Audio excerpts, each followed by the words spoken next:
Welcome along, everyone, to this CILIPS Scotland CILIPS online learning today on Love to Read. The meeting will be recorded and shared later. I'm Sean McNamara, the Director of CILIPS Scotland, and we're also joined by Leah Higgins and Kirsten McQuarrie, the other two members of the CILIPS team. And we'll be keeping an eye on the chat today, and if you need any support, please do let us know. The captions will be enabled, so if you are able to, if you do need the captions, they will be available, or you can toggle them off and on. There are mics, if you can leave your mic off during the webinar, that would be great, but there may be time for questions at the end, and you're obviously entitled to turn your mic on then if you want. And if your camera can be on or off, it's totally up to you. So please just do whatever suits you best. So just now to kick off the webinar, so this webinar will be led by Professor Sarah McGeown, who is Director of the Literacy Lab at the University of Edinburgh. Sarah is also the lead researcher on the Love to Read Libraries project and is internationally recognised for her research into children's reading motivation and engagement and the importance of reading and books in children and young people's lives, which I'm sure many of us are very interested in. This webinar will provide the latest research insights into principles and practice to increase children's reading enjoyment and engagement with books, and will also provide details of the Love to Read Libraries guide and resources, which is co-created both with ourselves, Scottish Book Trust, and various other library professionals. So hope you enjoy the webinar. Please do let us know in the chat if you have any problems, and if you have any questions throughout, please just put them in the chat. And then at the end, we will come to them if there is time. So Sarah, thank you so much for joining us. I'm going to pass over to you. Okay, thank you so much, Sean. I really appreciate the invitation and the opportunity to come along and speak with you all today. As Sean said, I'm Professor of Literacy at the University of Edinburgh, and I direct the Literacy Lab there. And within the Literacy Lab, we're really interested in how we can increase children and young people's motivation and engagement in reading, but also how we can enrich lives through literacy as well. And we have a number of other projects going on, for example, looking at the relationship between reading and well-being across the lifespan. Ooh. Perfect. I think that's moved on now. So in terms of where we are at the moment in the UK, one of the organisations that I work really closely with is the National Literacy Trust. And for almost 2 decades now, they've been charting trends in children and young people's reading enjoyment and reading engagement as well. And this is looking at a large representative sample of children and young people across the UK. So for example, in 2024, their data set had over 70,000 children and young people. And what you can see here is a sort of fairly mixed picture, I guess, and quite a stable pattern up to about 2016. But since 2016, what we've seen is quite a steady decline in the number of children and young people who say that they enjoy reading, albeit a slightly bigger increase in 2021 when they were sharing data from during COVID. But as I said, what you can see here is quite a continuing consistent decline in children and young people saying that they enjoy reading, and actually quite a sharp decline in the last year. And so as a researcher who works in collaboration with many different organisations, so I work really closely with Scottish Book Trust, with National Literacy Trust, with the literacy team at Education Scotland, and with another number of organisations, we've been trying to work as closely as we can to reverse this trajectory. And a lot of my work so far has been in education settings, so in primary and secondary school contexts. But I was really feel fortunate to have the opportunity to work with Sean and to work with other library professionals to see what we can do more widely in order to support children's enjoyment and engagement. And this is because we recognise that it's not just about school-based practices to increase reading motivation and engagement, but actually public libraries and library staff are essential to support a love of reading among children. And if we do want to work collectively to reverse this decline, we do need to sort of draw upon our efforts. Libraries, of course, have access to a much richer and diverse range of reading materials that children would have access to within school. And we also know the importance of libraries and library staff in order to make a meaningful difference to children's reading enjoyment, engagement, and reading experiences as well. And if you have any questions or reflections that you'd like to post into the chat while I'm speaking, please do. But I'm also really hoping that we'll have a lot of time at the end for a discussion where I can learn a lot more about your own experiences working within libraries to support children's reading. So as Sean said, earlier this year, he and I and a number of others worked together to create a guide of resources to put the Love to Read programme into library context. And this was funded by the Nuffield Foundation. And so we've created a relatively short guide. I think it's 10 to 12 pages, so it's quite easy to read and quick to read. We also have some quite scripted school-based activities, library-based activities. So if schools come to the library for a visit, you have some ideas of activities that can be used there. And all of our resources can be edited as well if you want to edit for your own purposes. And then we also have a number of resources which can be printed as well.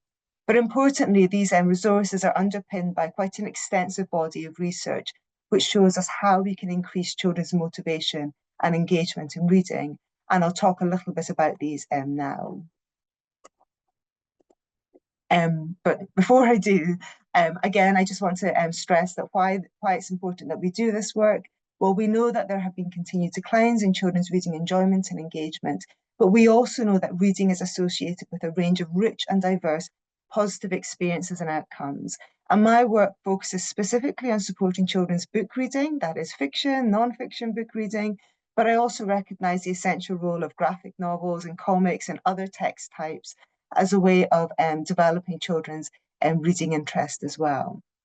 So before I go on to talk about the Love to Read Libraries project, I'm actually just going to share some of the research that we've been doing recently with children around reading and well-being to develop a sort of more expansive understanding of the range of benefits that children get from reading books.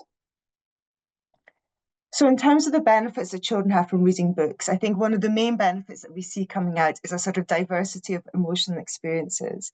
So we know that books provide opportunities for children to relax, to feel calm, to laugh, to experience escapism. But books can also lead to quite unsettling or difficult emotions as well, or can prompt feelings of sadness. And it's not necessarily just the experience of positive emotions that's important for reading. It's actually the diversity of these experiences and emotions that can be really important for children's development.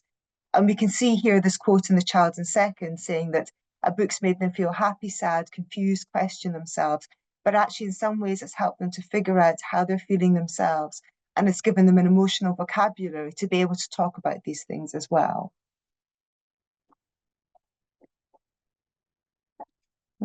Sorry. We also know that books can develop children's academic literacy and language skills too. Now, a lot has been said of the language and literacy benefits associated with reading books.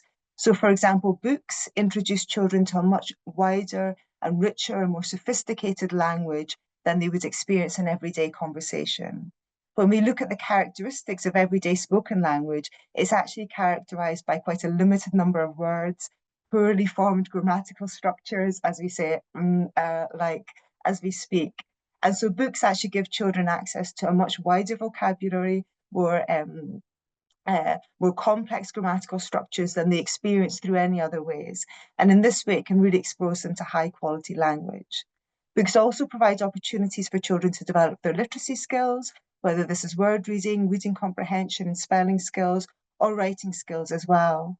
And we also hear from children about opportunities for books to really help them understand more about the things that they're interested in as well, so supporting intellectual growth. Books can also expand children's knowledge of the world around them, whether it's through reading non-fiction books and having opportunities to pursue their interests or to learn new interests, or through reading fiction books, which often can actually teach children quite a lot about the world. Books really do provide a source of general knowledge that children often don't experience in other ways. And they can also expand children's life experiences, giving them insight to a much wider array of people, cultures, environments, contexts than they would otherwise experience in other ways too. And this can be really enriching for children. Books can also be an important source of personal enrichment. And in some of the work that we're doing with children, but also with young people as well, they talk about the importance of seeing aspects of themselves represented in the books that they read, whether these are aspects of their lives, their experiences, their identities. This can give them a sense of belonging, increase their self-awareness and self-understanding, make them feel like they're less alone as well. And it's sometimes when they're going through quite difficult, challenging life events, whether it's a divorce, a separation, a death within the family, sometimes they find solace, but also understanding within books. And you can see this reflected in a couple of these quotes here as well.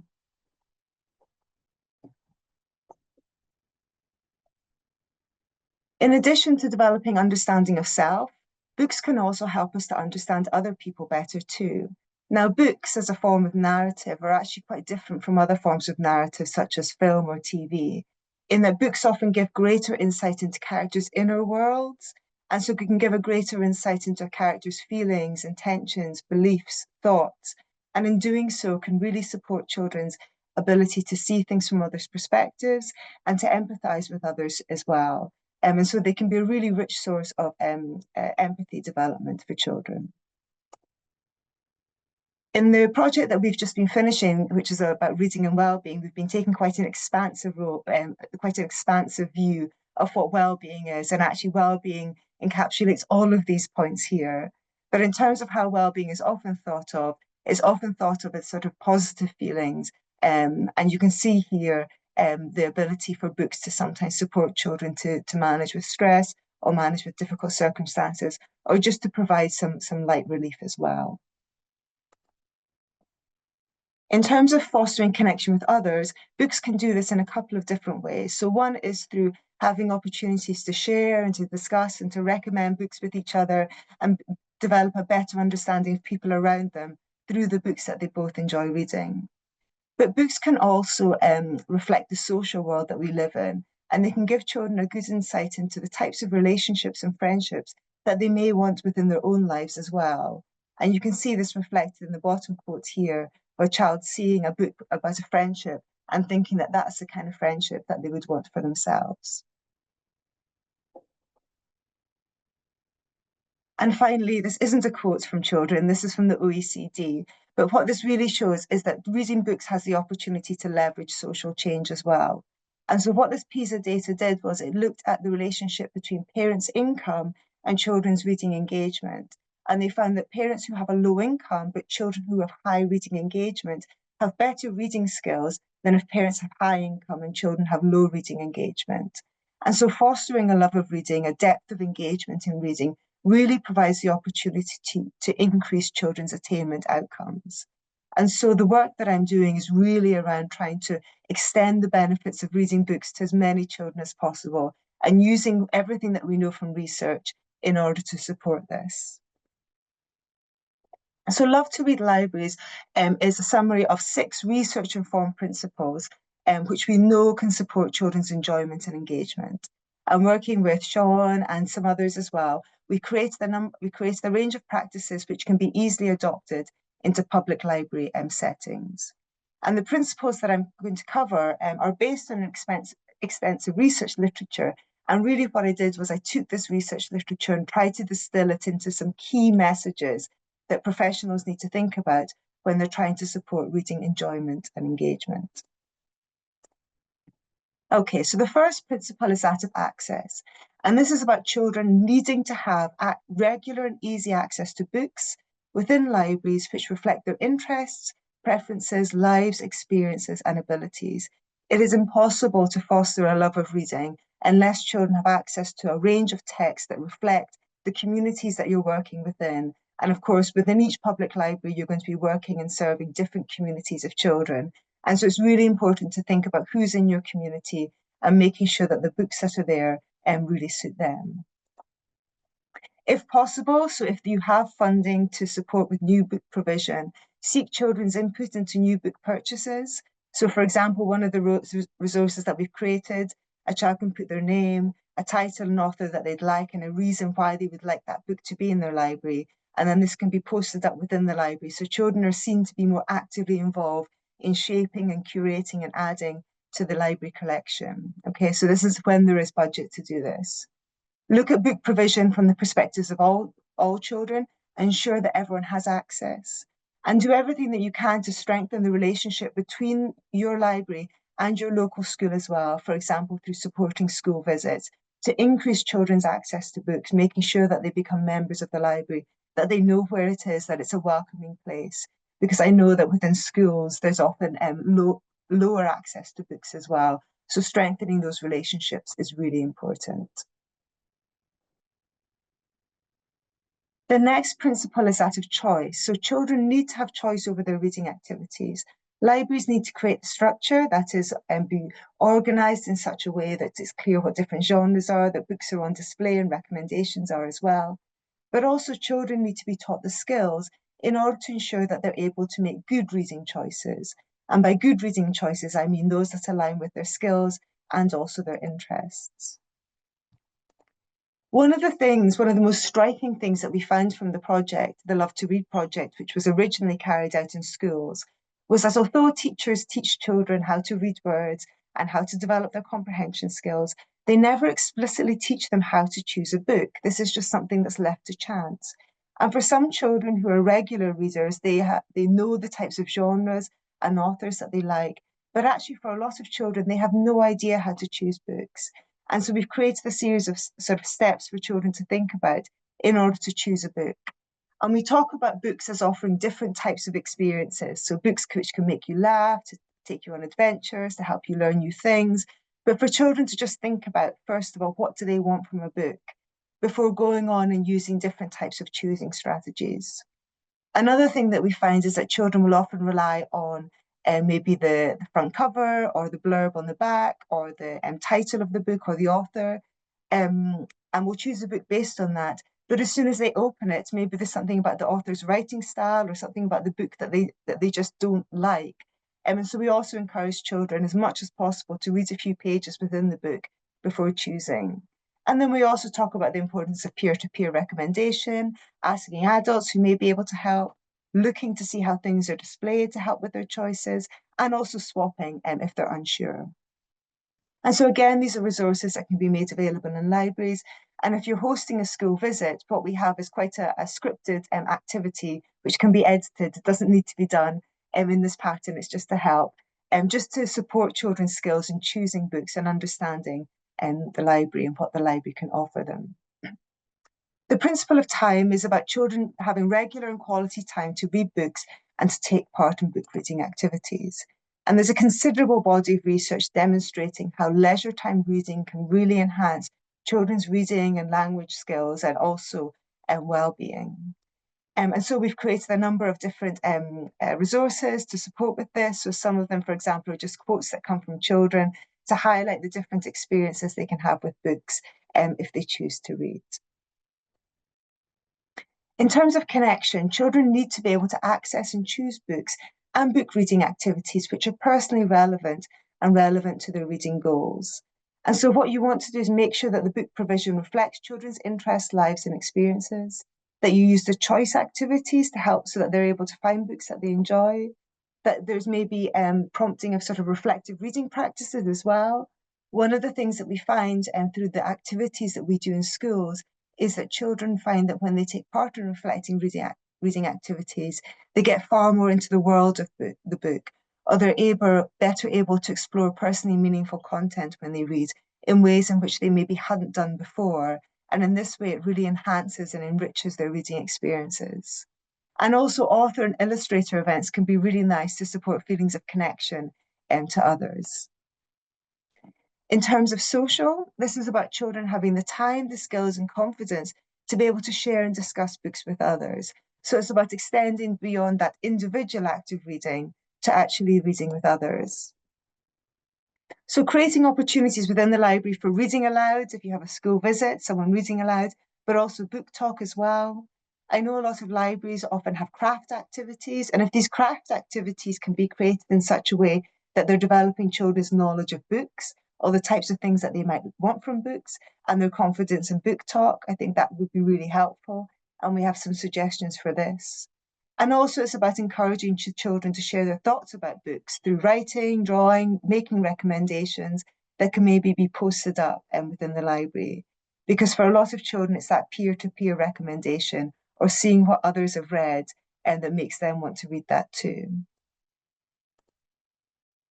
And again, this is just a resource where a child can maybe say why they recommend something. And again, everything is editable.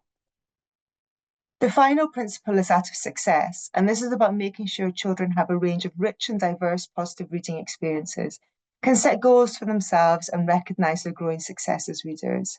So being a successful reader isn't about just having good reading skills or having good language skills. What we really do is highlight the kind of broader conceptualisation of what it means to be a successful reader. And again, we have a shorter scripted activity. If schools come in and you want to do this with children, we get them to think for themselves, what are the different ways in which you can be a successful reader, and then get children to maybe chart or plot that for themselves so that they can start to develop in different ways. So a successful reader may be that they've enjoyed a book for the first time, or that they've recommended a book to someone else, or that they've encouraged someone else to read, that they have a better understanding of the types of books that they like or don't like, that they've tried a new author, etc., etc.